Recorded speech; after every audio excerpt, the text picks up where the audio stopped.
Tarot Rosetta here with 3 steps that will help you pick the best tarot deck for beginners that will make your reading experience as easy as possible and make learning the meanings of the cards as easy as possible.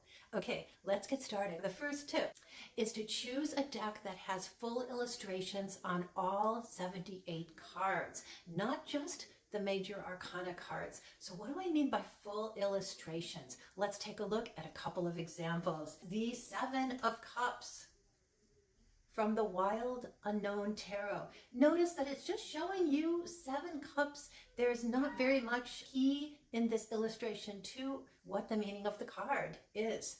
All right, let's look at the Light Seers Tarot. So you can see that the person in the card is making a choice, right, among a number of different options. And here's another one. This is from the Mystical Moments Tarot. She's making a choice. Okay. Now, the fully illustrated cards are almost always based on the Rider-Waite-Smith Tarot deck. So this is a great deck to start with. Not everybody enjoys the illustrations on that deck, but just know that it is the mother of all modern tarot decks, and each one of the cards in the Rider-Waite-Smith deck is illustrated and gives you a strong indication on what the meaning of the card is.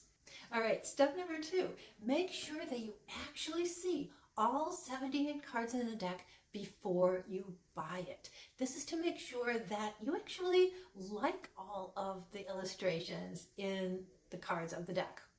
So what do I mean by this one? Let's take a look at an example from the Wild Unknown Tarot. This is the 9 of Swords.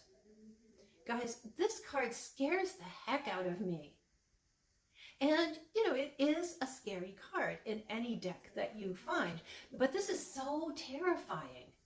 Okay? So when you're starting out, don't buy a deck with cards that actually terrify you. Let's take a look at that same card in the traditional Rider-Waite-Smith Tarot deck that I already mentioned before. All right, so here you can see a person waking up from a nightmare in a state of grief. Okay, let's look at some other examples that are based on the Rider-Waite-Smith Tarot deck. Okay, here we have the Dreaming Away Tarot. Similar image that really helps you to interpret that card and know what it's all about. Let's look at the Light Seers Tarot. Same card. Same basic feeling. You get a real feeling for the meaning of the card, right? And then just one more. This is a little more cryptic. This is the Mystical Moments Tarot. But you can see how it riffs off of the Rider-Waite-Smith. And it's got a different interpretation of the nightmare, right? But, you know, it speaks to me. I don't know if it speaks to you. Okay, step 3.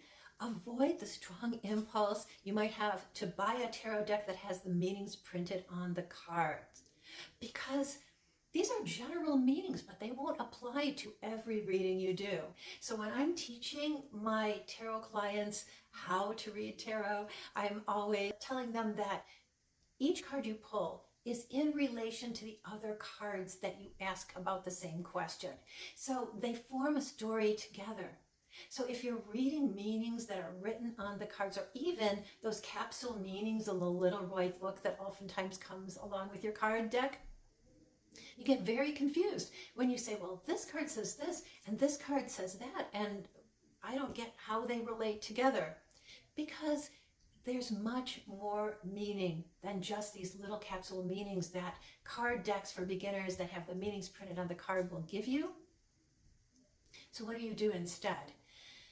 When you choose, as we said in step 1, cards that each are fully illustrated, each card itself is going to speak to you with the meaning. And the meaning you get from that card could be very different from the meaning that anybody else gets from that same card.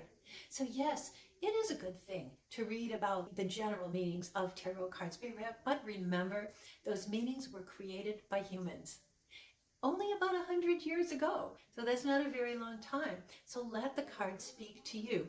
And step 2, we talked about choosing a deck where you really can resonate with the meanings of the cards, and there's no card in the deck you choose that really is repulsive to you or really gives you a terrible feeling. This means you're going to be able to really embrace that deck, feel comfortable with that deck, and want to get to know it more. All right, would you like more tips on learning how to read tarot for beginners? Check out the description where I'm going to list a free ebook that I have and lots of other resources, including where to get all of the decks that I showed you in this video. All right, and of course, as always, if you enjoyed this video and want to know more about tarot, magic, or manifestation, click the subscribe button, and I will see you in my next video.